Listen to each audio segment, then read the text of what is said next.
Tactical aviation, the use of aircraft to support an army locked in combat on the ground, dates back to the First World War. Through much of the fighting on the Western Front, aircraft supported the ground troops by providing much-needed reconnaissance information.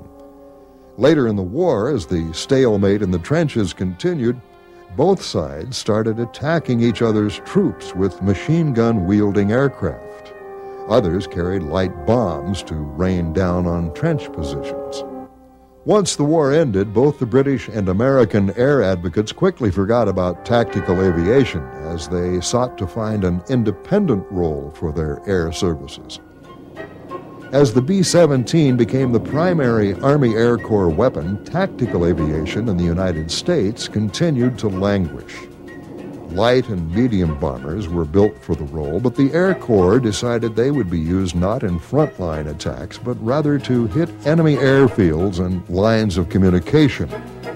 Chief among these medium bombers was the B-26 Marauder.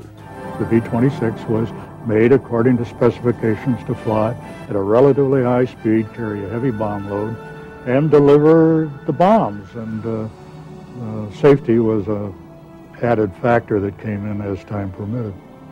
But a great airplane, a great airplane. Once you got 100 hours in it, then you didn't want to get out of it.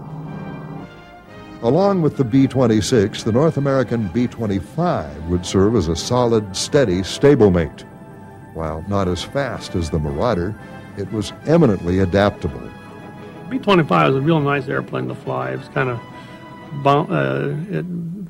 you bounce around a lot because it was very rigid, and it had big propellers, and the propeller on both sides, they're only about that far from your window, so you had a lot of noise. It was a real noisy airplane, but we really enjoyed flying because it was very maneuverable and just a fun airplane.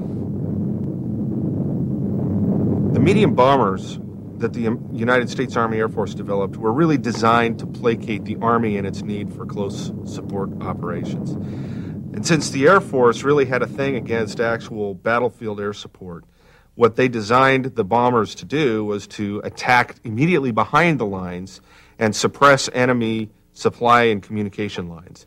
And that was known as interdiction missions. The British also developed a line of aircraft to do the same thing. And in 1940 in France, this concept was put to the test for the first time. And the Allied doctrine was probably sound, but the British certainly couldn't execute it because they didn't have the quality of aircraft needed to do the job or the numbers. They were overwhelmed by the Luftwaffe.